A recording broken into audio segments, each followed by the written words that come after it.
If you could accomplish only one thing for the city next year, what would it be? Mr. Harmsen.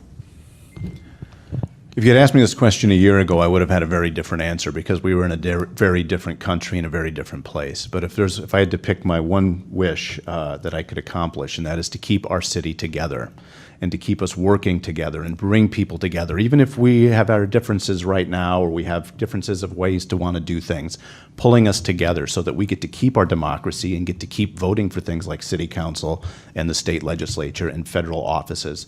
Right now, that is the most important thing for all of us. And if I don't make it back on council, I'm going to keep doing that work like I've been doing for years and years and years. We've got to come together. We've got to be together as a community. Yes, we can argue with each other. We can argue with our friends, but we got to remember to fight against only our enemies and be very, very clear the difference between those two things. Thank you. Ms. Hospodarsky. Yeah, I think my major goal would be to infuse our culture with creativity and compassion and curiosity. I think we're in a moment where when our city government meets us with, well, let me tell you what you don't know, or I disagree with you, because it's really hard to build a system that is connected, that is clear, that is able to respond to our city's needs.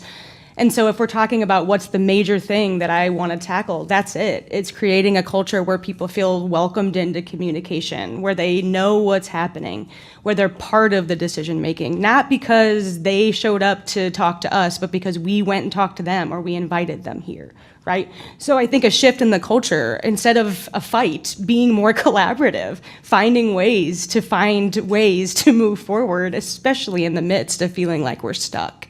I think instead of meeting these issues with frustration and anger and there's nothing we can do, meeting these issues with creativity and compassion and the desire to find the way forward is the most important thing we can do. Thank you.